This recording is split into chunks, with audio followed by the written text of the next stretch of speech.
In this video, the cost of living in Phoenix, Arizona versus the cost of living in San Francisco. For those of you thinking about moving to Phoenix, coming right up. John Cunningham. John Cunningham here, and to find your house, you've got to do some research, get rid of the noise, and find your neighborhood.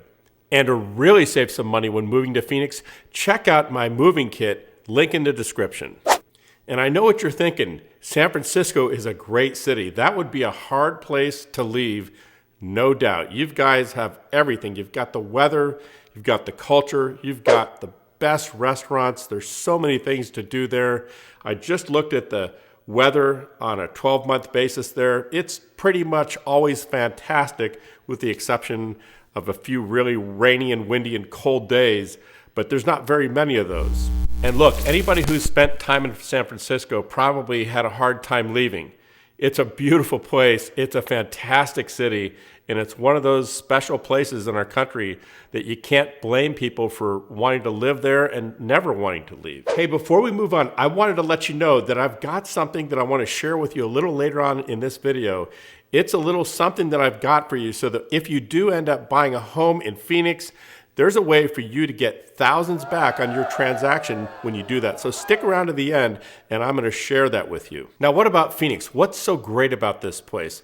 We absolutely have 7 or 8 months of really nice weather. And then, you know what? If you're like me and you like jumping in the pool and you like swimming, you'll love the summers here too. What else do we do in the summer? Well, I like to get up early, go for a hike up on Camelback Mountain or on Piestewa Peak. Those are really close to my home, so I can jump out early, get up on the mountain at 5 in the morning, get a nice little bit of exercise, outdoor free exercise in, and enjoy being outdoors and being in the desert. It's really beautiful. So if you see yourself enjoying the outdoors here in Arizona, in the summertime, you just need to get up a little earlier in order to do it. A lot of people like to go mountain biking. We've got over 250 golf courses here in the greater Phoenix metropolitan. So if you enjoy the game of golf, it's really a great thing to be able to do all year round, and even in the summer. I like to golf a lot in the summer because the rates come way down. Another nice thing about Arizona is we're really close to California and Mexico. So if you got to get the ocean in, you can drive 4.5 hours to Rocky Point, or you can drive 5.5 hours to get to San Diego. Next, we're going to jump onto a website called NerdWallet. Love that website. It allows us to compare 2 different cities and what it costs to live in them. Okay, you guys, on the NerdWallet website, I've got San Francisco and Phoenix, and I plugged in an annual household income of $125,000, and you might make more than that, you might make less than that, but it tells us that you would be able to have the same lifestyle and live for $62,000 worth of income in Phoenix. Isn't that amazing? That just tells us how much more expensive it is in San Francisco. And what it does is it breaks down housing costs, transportation, food, entertainment, healthcare, and then it even does a school comparisons. You can see everything is lower in Phoenix. Healthcare costs, for some reason, it's 30% less expensive in Phoenix than it is in San Francisco. You can see the various costs broken down here. Cost of a doctor visit in San Francisco is $154. In Phoenix, it's $99. A dental visit is $138 versus $88. An optometrist is $143 versus $96. Next, entertainment costs. Going to a movie in San Francisco is $15. In Phoenix, it's $8.63. Yoga class is going to set you back $21 in San Francisco and $17 in Phoenix. A 6-pack of Heineken beer is $10.39 in San Francisco and $8.98 in Phoenix. Then food costs, it goes into various common food products, transportation costs. You can see there's a big difference in the cost of gasoline. Over $1 a gallon difference in Phoenix versus San Francisco. Now, I think a lot of these expenses that we went over come back to real estate because all those businesses have to rent or pay for a space, a commercial space, in order to sell their products or provide their services. And those things just cost a lot more over there, and it gets passed down to the end user. Now, housing costs. Here's the big one. A 2-bedroom apartment in San Francisco is going to set you back $4,100 per month, while in Phoenix, it's just a little over $1,500 a month. And the median price home in San Francisco is $1,000,000 $263,000. In Phoenix, the median price home is $346,000. Now, in this case, we're looking at a typical 3-bedroom, 2-bath home. Those are major, major differences. So what I've done is I found a few houses on my website that represent what you can get in Phoenix as far as housing goes for these various numbers. So we're going to look at how much house you can buy for $4,128 per month in Phoenix. And we'll look at what you can get for the median price here in Phoenix. So jumping over to the website, you can see these homes that are just under $800,000. Those are the kind of homes that are going to be fitting into that budget. So here's this one here. It's $750,000. It's 3,200 square feet, a 4-bedroom, 3.5 bath, and it's on an acre lot. Taxes are $5,392 per year. Insurance is going to run you a couple $100 a month on a house like that. And if we take a look at payment, actually, let's take a look at a couple of the pictures of the house.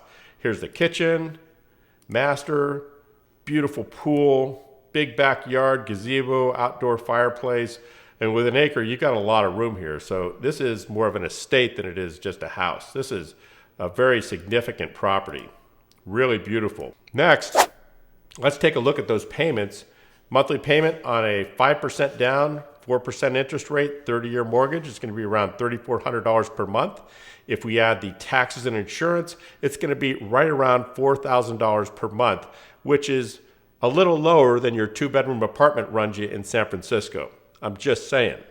Next, let's take a look at this simple little house in Phoenix. It's 1,400 square feet, 4-bedroom, 3-bath, $342,000.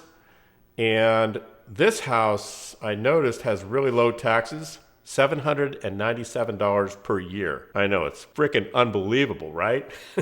Now, more common is going to be around $1,500 or $1,200 for taxes on a house like this. I don't know why they're so low, but they just are. And insurance is going to run you $80 to $100 per month.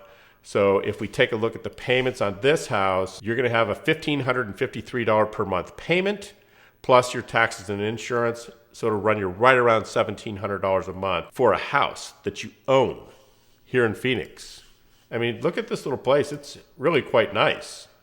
Look at the kitchen. It's got all sorts of nice finishes inside. It's been completely remodeled.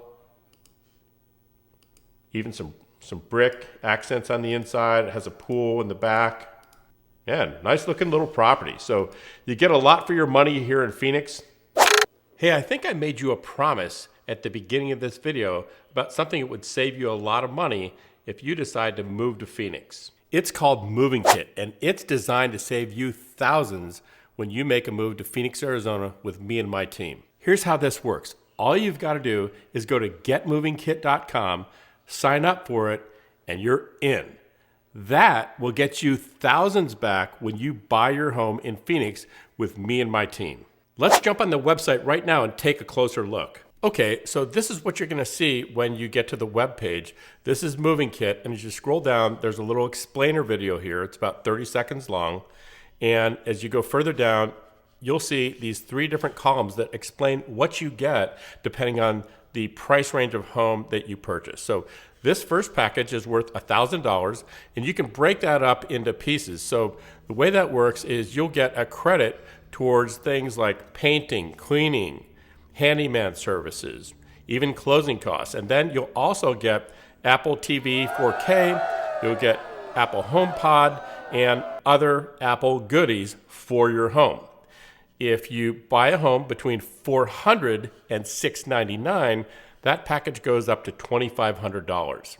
And you're going to get similar services that you would get in package number 1, just a higher value. And the same thing is true when you buy a $700,000 home or more, you're going to get a package valued at $5,000. And now make sure to check out my next video, Cost of Living in Phoenix, Arizona versus Orange County. I'll see you there.